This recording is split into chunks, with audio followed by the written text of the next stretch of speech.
귀한 찬양 감사합니다. 예수의 이름이 우리의 삶을 통해서 높여주는 건 참 영광스러운 일인 것 같습니다. 네, 우리 함께 옆에 분과 인사하겠습니다. 사랑합니다. 오늘은 두 가지를 더 인사하면 좋겠습니다. 먼저 6개월간 수고하셨습니다. 그리고 더 아름다운 열매를 드립시다.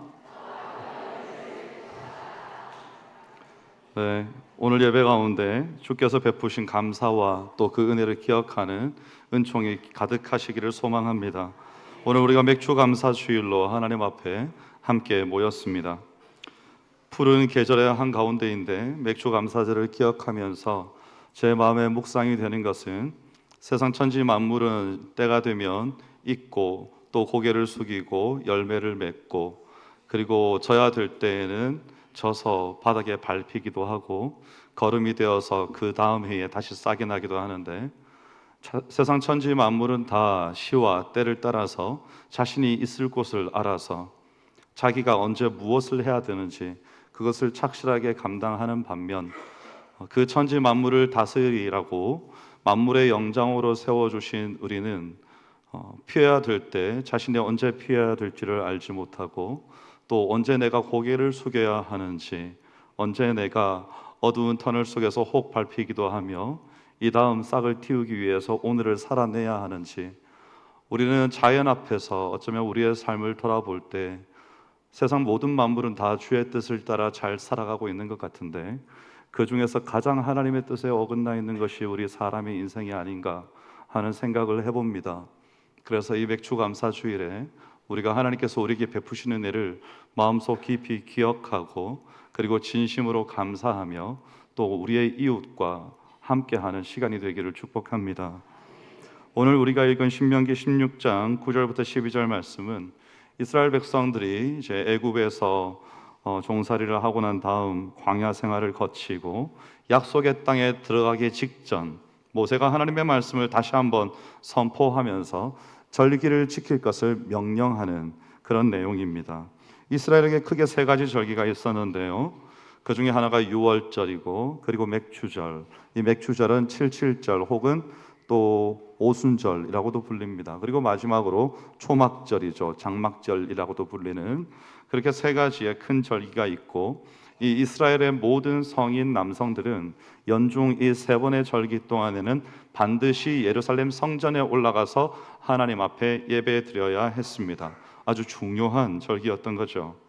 그 중에 이 맥추절은 보리 농사의 첫 열매를 거두어 드리는 시기에 지키던 절기였습니다.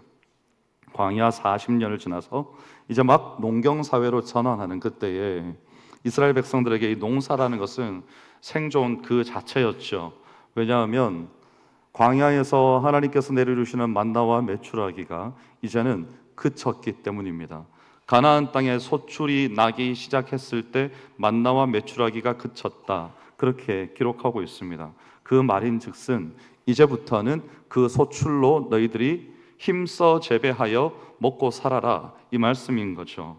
그래서 씨앗을 심고 싹이 나고 또 열매를 맺고 이 과정이 다 이루어지기까지 사실은 그들의 힘으로 할 수 있는 것이 아무것도 없었던 것은, 그들이 일단 농사를 지을 줄을 몰랐고, 그리고 이스라엘의 땅이라는 것이 우기에만 비가 오는 땅인데 우기에 비가 많이 오는 땅도 아니고 그냥 우기에 잠깐 연간 200mm의 강수량을 겨우겨우 채울 정도로의 비가 오는 땅이었기 때문에 온 백성이 언제쯤 비가 오나 하고 하늘만 쳐다보고, 천수답이죠, 천수답, 하늘만 쳐다보고 살아야 하는 그 사회 속에서 이스라엘 백성들이 농업도 익혀야 하고 하늘의 하나님도 바라보아야 하고, 삶은 하나님께서 하나님의 말씀을 청종 듣고 순종하지 않으면 하늘에서 비를 내리지 않으시겠다 말씀하셨기 때문에 그들의 삶도 돌아보아야 하고, 그래서 광야 생활이 힘든 줄 알았지만 사실상 가나안 땅에 들어가고 나서 보니 농사를 지어서 하나님의 명령에 순종하고 이방 땅의 우상 문화에 물들지 아니하며 자신의 믿음을 지켜 하나님을 경외하는 백성으로 사는 것이 훨씬 힘들다는 것을 깨달아 갈 그 무렵이었습니다. 그래서 그 적절한 비와 또 햇빛과 그리고 병충해로부터의 모든 보호, 이 모든 것이 이스라엘 백성들이 농사를 짓다 보니 깨닫는 것은 어느 것 하나도 하나님의 은혜 없이는 하나도 되는 것이 없구나 하는 것입니다. 그래서 그들이 하나님의 은혜가 자신의 삶과 이제 직결된다는 것을 이 농사를 통해서 아주 진실되게 깨닫게 된 것입니다. 그래서 여러분, 맥추절은 단순히 어떤 농사의 풍년을 기념하고 축하하는 것을 넘어서 생명의 근원이 되시는 하나님께로부터 우리가 가진 모든 것이 우리에게 다 주어졌음을 기억하고 감사하는 절기입니다. 그들이 첫 열매를 드리면서 하나님께서 주실 더 큰 수확에 대한, 이제 첫 열매를 드리고 나면 나중에 풍성한 추수를 하게 되지 않겠습니까? 이 첫 열매와는 비교도 되지 않는 놀랍고 풍성한 추수가 있게 되겠지요. 그래서 그 풍성한 수확에 대한 하나님을 향한 신뢰를, 첫 열매를 올려드리면서 기억하고 감사하는 것입니다. 신뢰를 회복하는 것이죠. 단순히 어떤 과거 수확에 대한 감사뿐만 아니라 미래에 우리가 얻게 될 것에 대한 하나님의 약속에 대한 감사이기도 했던 겁니다. 오늘 본문은 이렇게 시작합니다. 9절, 10절 중반부까지 보면 7주를 계수할지니 곡식의 낫을 대는 첫날부터 7주를 계수하여 내 하나님 여호와께 칠칠절을 지키되 그랬습니다. 여기서 7주라는 것은 6월절 다음 날로부터 7주 49일이 지난 50일째 되는 날, 그래서 이 맥추절, 첫 열매를 드리는 맥추절은 이 숫자 속에 포함되어 있듯이 77절이라고도 하고 50일째 되는 날이라 하여 오순절이라고 불리기도 합니다. 이날은 단순히 농경역상의 어떤 절기일 뿐만 아니라 유대 전승에 따르면 시내산에서 그들이 율법을 받은 날로 연결됩니다. 즉 이스라엘 백성들이 애굽의 노예 상태에서 해방된 다음에 하나님의 백성이 되어서 시내산에서 하나님의 율법을 통해서 비로소 언약 공동체로서의 정체성을 받게 된 바로 그 날이라는 깊은 의미를 가지고 있는 것이죠. 그래서 첫 열매의 감사가 하나님의 말씀이라는 아주 귀한 선물에 대한 감사로 확장되는 것입니다. 이어지는 10절과 11절에 보면 내 손의 힘대로 내 하나님 여호와께서 내게 복을 주신 대로 내 자원하는 예물을 드리고 내 하나님 여호와 앞 곧 여호와께서 자기의 이름을 두시려고 택하신 곳에서 너와 내 자녀와 노비와 내 성중에 거주하는 레위인과 및 너희 중에 있는 객과 고아와 과부와 함께 즐거워할지니라, 이렇게 말씀합니다. 여기서 내 손의 힘대로 내 하나님 여호와께서 내게 복을 주신 대로 이렇게 적고 있습니다. 이 표현이 중요합니다. 여러분, 하나님께서는 우리가 처한 형편과 우리가 받은 복의 크기에 비례해서 하나님 앞에 감사할 수 있어야 된다라고 우리에게 말씀하고 있는 겁니다. 단순히 최소한의 것을 바치라는 것이 아니고 우리에게 주신 은혜를 따라 자원하는 마음으로 풍성하게 드리라는 것이죠. 마치 부모가 자녀에게 용돈을 주면서, 저는 아직 제 아들에게 카드를 줘본 적이 없지만 카드를 주면서 너 먹고 싶은 거 사 먹고 마음껏 써라 고 하는 때가 특별한 날들이 있지 않습니까? 그와 같이 하나님이 우리가 그렇게 온전히 감사하는 마음으로 풍성하게 드릴 수 있기를 원하시는데, 제가 이 말씀을 묵상하면서 문득 그런 생각이 들었습니다. 우리는 하나님 앞에 드릴 때 우리가 가진 것이 늘 제한되어 있기 때문에 계산을 하게 됩니다. 이번에는 이만큼 드리고 이번에는 이만큼 드리고 이렇게 계산을 하게 되죠. 그거 우리가 가진 돈이 한정되어 있기 때문에 매달 들어오는 수입이 뻔하고 그래서 계산해야 되는 것 맞습니다. 하지만 우리의 태도는 그래서는 안 됩니다. 왜 그런가 하면 우리가 무엇을 받았습니까? 그냥 월급 받았습니까? 그렇지 않습니다. 여러분, 우리가 받은 은혜는 어떤 것입니까? 하나님께서 창세전부터 우리를 택하시고 그리고 우리를 구원하시기 위해서 애굽 땅 종되었던 곳에서 그 이전에 저질렀던 죄로부터 하나님 앞에 불순종하고 또 요셉을 알지 못하는 왕이 일어나서 백성들을 핍박하는데, 이 백성들은 그 왕이 요셉을 알지 못할 뿐이지 백성들은 왜 하나님을 잊습니까? 왜 기도를 잊고 광야에 나와서도 원망과 불평을 계속합니까? 그런 인생 가운데 건짐을 받았어요. 어떻게 건짐을 받았는가 하면 하나님의 무한하신 은혜, 일방적인 은혜로 말미암아 건짐을 받고 오늘날 우리에게는 예수 그리스도를, 독생자 예수 그리스도를 아낌없이 우리에게 내어주심으로 이 땅에 오신 예수 그리스도께서 우리의 죄를 대속하시기 위해서 십자가를 지시고 죽으시고 부활하심으로 이제 우리도 부활의 소망을 함께 가지고 마지막 날 저 천국에서 주님과 함께 이제 영원한 생명을 가지고 영원토록 왕노릇하게 될 그날을 바라볼 수 있게 해주셨는데 우리는 드릴 때 계산한단 말입니다. 우리는 무엇을 계산해야 합니까?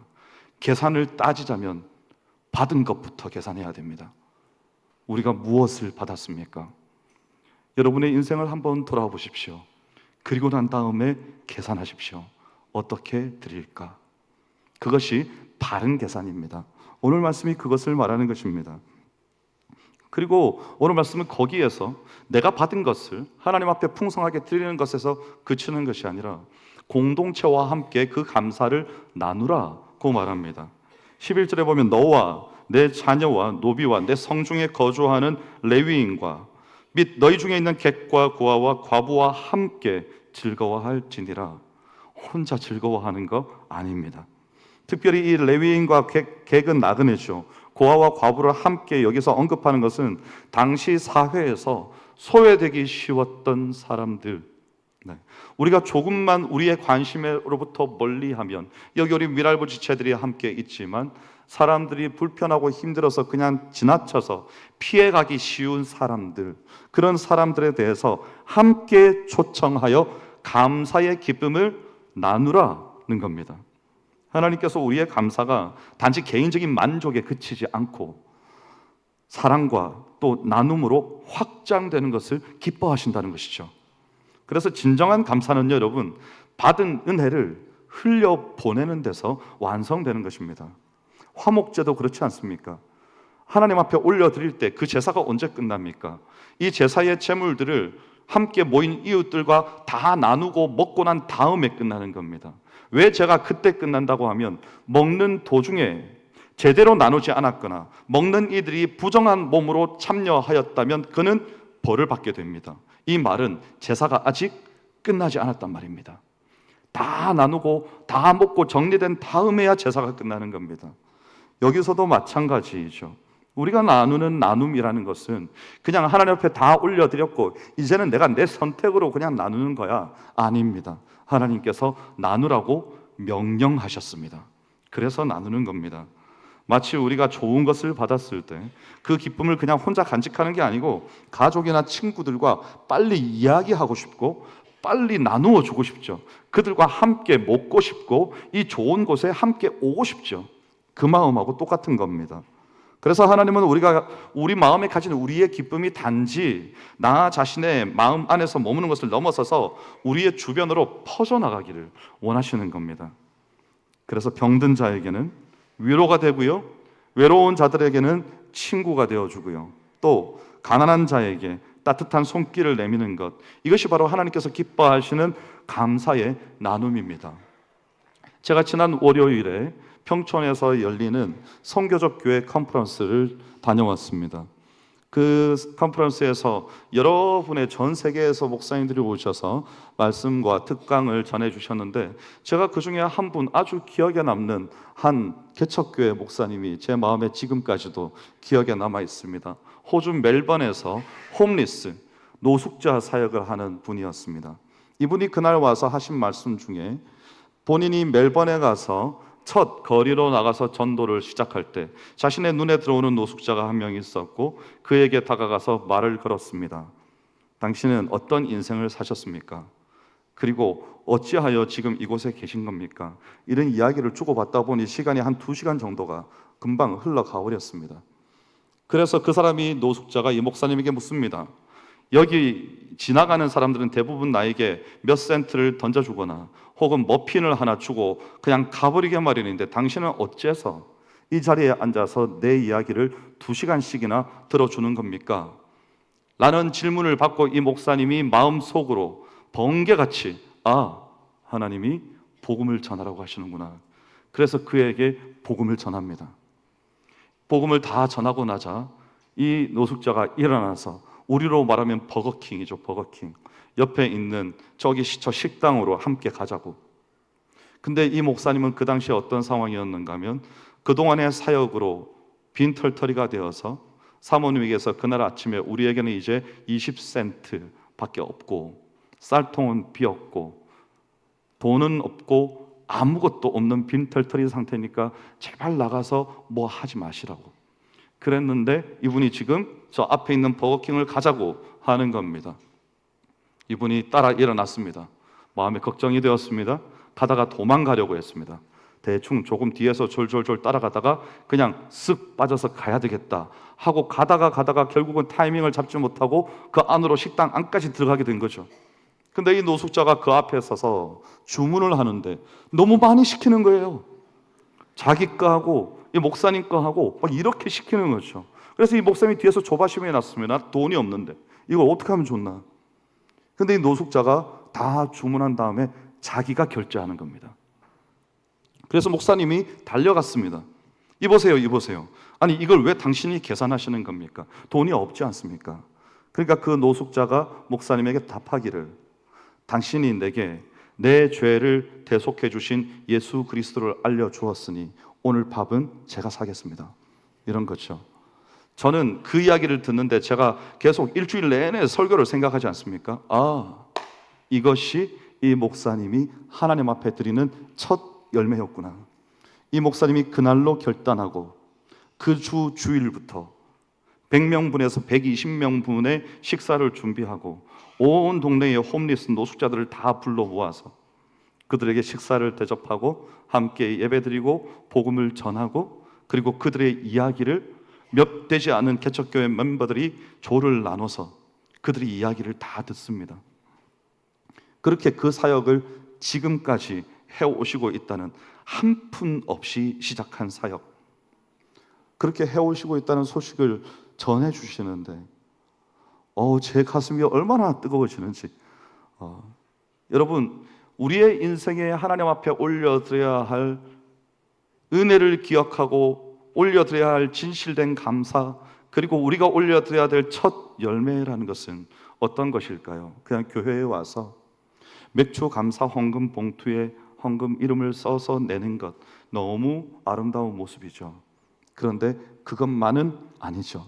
하나님께서 원하시는 것은, 오늘 말씀은 77절을 설명하고 있지만 맥추절과 오순절이 다른 병행 구절들에서 설명되는데, 이 말씀 어디에도 하나님 앞에 일정 금액을 바치고 끝내라고 적고 있지 않습니다. 모든 구절들에서 동일하게 말하는 것은 너와 내 자녀와 노비와 내 성중에 거하는 모든 레위인과 너희 중에 있는 객과 고아와 과부들과 함께 나눌지니라, 이렇게 말씀하시는 겁니다. 우리는 맥추절을 잘 보내고 있습니까? 여러분, 하나님께서 오늘 우리에게 깨닫게 하시는 맥추절은 이런 것입니다. 우리의 주변으로 흘러가는 것이죠. 그래서 오늘 본문의 핵심 구절은 12절입니다. 너는 애굽에서 종되었던 것을 기억하라. 그러므로 너는 이 규례를 지켜 행할지니라. 여러분, 이 구절은요, 우리에게 우리가 올려드리는 감사의 아주 깊은 뿌리를 알려주는 겁니다. 왜 우리는 감사해야 됩니까? 단순히 어떤 좋은 일이 생겼기 때문에 우리는 감사하는 겁니까? 우리가 본래 어떤 존재였는지를 기억할 때 진정한 감사가 우리 속으로부터 터져 나오는 겁니다. 그래서 기억하라는 것이죠. 이스라엘 백성들은 애굽에서 종살이하던 그 비참한 과거를 잊지 말아야 했습니다. 벽돌을 구웠고요, 노예로 살았습니다. 스스로의 힘으로는 아무것도 할 수 없는 절망적인 존재였습니다. 자유도 없었고 희망도 없었습니다. 그런데 그들을 강한 손과 편팔로 구원하여 주시고 약속의 땅으로 인도하여 주신 하나님의 은혜가 분명히 있었습니다. 이 모든 것이 하나님의 전적인 은혜였죠. 그들이 애굽에서 종되었던 것을 기억하는 것, 이것이야말로 이 이스라엘 민족이 진짜로 기억해야 할 진정한 감사의 동기이고, 또 모든 규례를 지켜 행해야 되는 이유가 되는 것이었습니다. 여러분, 그러므로 우리는 내게 오늘 나의 소유물이 아무것도 없다 하더라도 우리는 감사할 수 있어요. 왜냐하면 그날을 기억하기 때문에, 내가 은혜로 말미암아 구원을 받게 된 그날을 기억하기 때문에, 누가 내게 돈을 갖다 줌으로 구원받은 것 아니고, 누가 내게 무언가 물건을 주어서 구원받은 것도 아니고, 우리는 오직 주의 은혜로 말미암아 구원을 받았고, 그래서 바로 지금 이 순간에도 하나님께로부터 나에게 하늘에서 음식이 내리지 않아도 우리의 마음속 깊은 곳으로부터 하나님께로부터 내가 형용할 수 없는, 도저히 나의 자격으로는 받을 수 없는 은총이 주께로부터 일방적으로 내려와서 내가 받았기 때문에 나는 오늘도 어떤 상황 가운데 있든지 감사할 수 있는 겁니다. 그러므로 우리는 이것을 또 다른 이들에게, 내가 그 아픔을 알고, 내가 그 병을 알며, 내가 그 고난의 행군의 그 시간들을 나도 겪어보았기 때문에 그들과 함께 하는 것이죠. 이것이 오늘 말씀이 우리에게 전하고자 하는 바입니다. 그런데 여기 이 구약의 절기에서 이 이야기는 끝나지 않습니다. 구약의 맥추절, 곧 77절은 신약에서 오순절로 그 의미가 완성됩니다. 오순절에 성령님이 오셨습니다. 이건 단순히 어떤 날짜가 겹친다는 의미가 아닙니다. 하나님의 구원 계획이 점진적으로 그리고 논리적으로 점점 발전해 나가고 있다는 것입니다. 구약의 맥추절은 첫 열매의 절기였죠. 자, 우리가 여러분 첫 열매라고 하면 무엇이 생각나십니까? 당장 힌트를 하나 드리자면 예수 그리스도, 부활의 첫 열매. 할렐루야. 아멘입니다. 할렐루야 성가대. 부활의 첫 열매죠. 예수 그리스도께서 우리의 부활의 첫 열매가 되어주셨습니다. 첫 열매가 되셨다는 것은 그 이름을 믿는 자마다 나중에 더 풍성하게 받는 나중 열매가 된다는 것이죠. 그게 누군가 하면 우리입니다. 우리도 부활하게 되지 않습니까? 근데 이 오순절에 성령님께서 오셨습니다. 성령님이 오순절에 오셨다는 의미는 성령님께서 이 땅에 오셔서 무엇을 하시려 오셨습니까? 우리로 하여금, 예수님께서 제자들에게 분명히 말씀하셨죠. 내가 너희에게 말한 것을 기억나게 할 것이다. 더 깊이 깨닫게 할 것이고 분별하여 이 땅 가운데서 나의 증인으로 살아가게 할 것이다. 하나님 나라를 완성함에 있어서 성령님께서는 이 땅에 첫 열매로 우리에게 오셔서 우리로 하여금 하나님의 뜻을 분별하여 그 성령의 세례를 받고 성령의 충만함을 입어서 무엇을 바라보는가 하면요, 오늘 첫 열매를 드릴 때는 나중에 거두게 될 풍성한 수확을 기대하고 소망하는 것 아닙니까? 미리 감사하는 게 맥추절이죠. 그러면 성령님께서 지금 오셔서 첫 열매가 되신다는 것은 우리가 앞으로 누리게 될 하나님 나라 백성으로서 이 땅을 살아가면서 성령 충만함으로 우리가 성령의 갈라디아서에 나와 있는 9가지 열매들, 우리의 삶을 단련하고 연단하여서 하나님의 뜻을 풍성하게 누리게 될 것들, 우리로 말미암아 복음 전파함을 받아서 구원을 받게 될 그 수많은 영혼들, 이 모든 하나님의 은혜가 확장되는 것을 통해서 하나님의 나라가 완성되는 그것의 첫 열매로서 성령님께서 오셨고, 그러면 성령님이 그 첫 열매가 되신다면 이제 우리는 그 성령의 충만함을 입어 우리의 삶을 살아가면서 그냥 오늘 벌어서 오늘 먹고 자고 일어나고 내일 또 내일 먹고 자고 벌고 그렇게 사는 것이 아니라 인류 창세로부터 우리를 선택하신 하나님의 은혜를 기억하고 우리의 죄를 대속하시기 위해서 이 땅에 오신 예수 그리스도의 십자가의 죽으심과 부활을 기억하며 앞으로 우리의 삶을 인도하셔서 보혜사 성령께서 우리의 삶이 죄 가운데 여전히 있도록 버려두지 않으시고 하나님의 뜻을 밝히 분별하여서 하나님의 나라를 온전히 완성하는 데까지 이르게 하시는 그 미래, 그 모든 것을 통틀어서 바로 오늘 이 맥주 감사 주일에 하나님 앞에 올려드리는 겁니다. 그래서 이것은 그냥 헌금은 아닙니다, 여러분.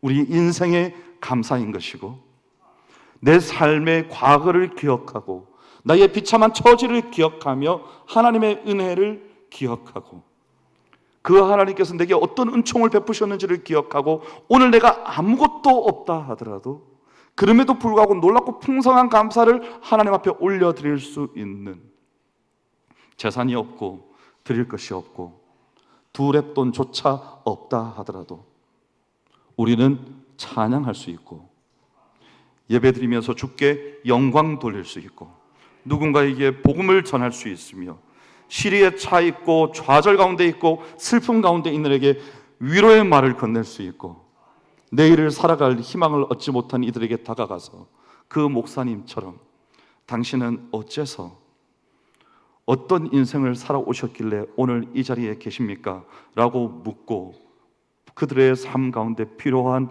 그리스도의 복음을 전해줄 수 있는 것이죠. 우리의 인생의 감사, 우리가 흘려보내야 될 감사는 그런 것들입니다. 그래서 저는 우리가 오늘 꼭 한 가지 기억하면 좋겠는 것은 아무도 하지 않기 때문에 죽어가는 사람은 없었으면 좋겠습니다. 너무 안타까운 소식들이 많이 들리지 않습니까? 우리는 기억합시다. 특히 이 여름, 무더운 여름, 집에 에어컨 없이 혹 선풍기도 없이 살아가시는 분들, 저 부산에서 사역할 때 그런 분들이 참 많이 있었습니다. 고독사가 우리나라에서 가장 많은 곳이 부산입니다. 지금 일어나는 부모가 일하러 나간 다음에 아이들이 혼자 집에 있다가 죽게 되는 사건이 2번이나 연속해서 일어났습니다. 다 부산입니다. 치열하게 사는 사람들이 많이 모여 삽니다. 그래서 신방을 목회자만 다니는 게 아니고 온 성도가 같은 마음으로 신방을 다닙니다. 왜냐하면 누군가 혹시 집에서 홀로 죽어 있을까 봐 계속해서 찾아갑니다. 계속해서 연락을 주고받습니다. 잘 있냐고, 밥은 먹고 있냐고. 냉장고 문이 열리지 않으면 주민센터에서 찾아옵니다. 혹시 돌아가셨을까 봐. 여러분, 그것이 나라에서 하는 일이지만 우리는 영혼의 관리자로서, 영혼을 맡은 하나님께서 맡겨주신 목자로서 우리가 마땅히 흘려보내야 할 주께서 내게 주신 은총을 그들에게 우리도 더 동일하게 혹은 더 풍성하게 그렇게 돌려보내야 되지 않겠습니까? 이것이 우리의 참된 맥주절의 감사가 되기를 축복합니다. 그리고 여러분에게 제가 3가지를 권면하고자 합니다. 이 3가지는 여러분이 꼭 기억하시면 좋겠습니다. 여러분의 애굽이 어땠었는지를 꼭 기억하십시오. 그래야 그곳에서 건져주신 하나님을 기억할 수 있습니다. 내가 어떤 상황 가운데 건짐을 받았는가, 이것을 꼭 기억하시기 바랍니다. 그리고 받은 기쁨과 감사를 아낌없이 나누십시오. 많이 계산하려고 하지 마시고 있는 것으로 풍성하게 나누십시오. 그러면요, 여러분의 섬김과 나눔이 그 누군가에게는 좌절과 절망 속에서 하나님을 경험하는 통로가 되고 위로가 되고 기쁨이 되고 그로써 하나님의 나라가 확장되게 되는 겁니다. 그리고 마지막으로 한 가지 권면하고 싶은 것은 여러분, 미래를 향해서 담대하게 첫 열매 되신 성령님의 보증을 믿고 전진하십시오. 우리가 계약할 때 계약금을 걸지 않습니까? 계약금을 걸었다는 건 어떤 의미입니까? 이 계약에 대해서 이 계약금을 건 나 이외에 어떤 누구도 끼어들 수 없습니다. 그 말은 이 계약과 이 물건에 대한 모든 권한과 소유는 나에게 있다는 것이죠. 물론 나중에 잔금을 치러야 되지만 계약을 걸었다는 것은 다른 누구도 거기에 손댈 수 없다는 겁니다. 성령님께서 우리에게 우리의 앞으로 주와 함께할 하나님 나라를 완성하는 이 놀라운 사명에 있어서 첫 열매, 곧 계약금이 되어주신 겁니다. 우리에게 오셔서 이제부터 너는 나와 함께 내게 붙어 있고 나를 의뢰하기만 하면 지금부터는 놀라운 하나님 나라가 완성되는 것을 네가 보게 될 것이다, 이렇게 말씀하시는 겁니다. 그러면 이제 우리는 우리가 사는 동안에 성령의 열매를 맺고 더 많은 이들을 주께로 인도하고 그들도 나와 같은 감사한 마음을 가지게 하고 이런 것들을 통해서 하나님의 나라를 완성해 가는 것이죠. 그렇게 그 믿음을 가지고 전진하시기 바랍니다. 그러면요, 여러분, 우리의 감사는 이제 과거뿐만 아니라 현재, 과거를 기억하고 현재를 살고 미래를 조망함으로 우리의 인생이 성령의 인도하심으로 말미암아 새로워지는 은혜가 우리 모두에게 있게 되는 겁니다. 오늘 이 맥주 감사 주일 하루뿐만 아니라 전반기를 기억하고 하반기를 하나님 앞에서 보내기를 소망하는 여러분 모두의 인생이 바로 이런 감사가 있기를, 그런 하나님을 기억하기를 주의 이름으로 축원합니다. 기도하겠습니다. 하나님, 우리의 감사가 우리의 과거와 현재 미래를 아우르는 영원한 고백이 되는 줄 믿습니다.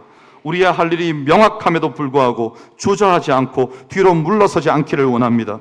받은 은혜를 기억하고 그 은혜를 삶으로 나누고 성령의 보증을 확신하며 믿음으로 전진할 수 있도록 역사하여 주시옵소서. 감사드리며 예수님 이름으로 기도하옵나이다. 아멘. 찬송가 429장 찬양하시겠습니다.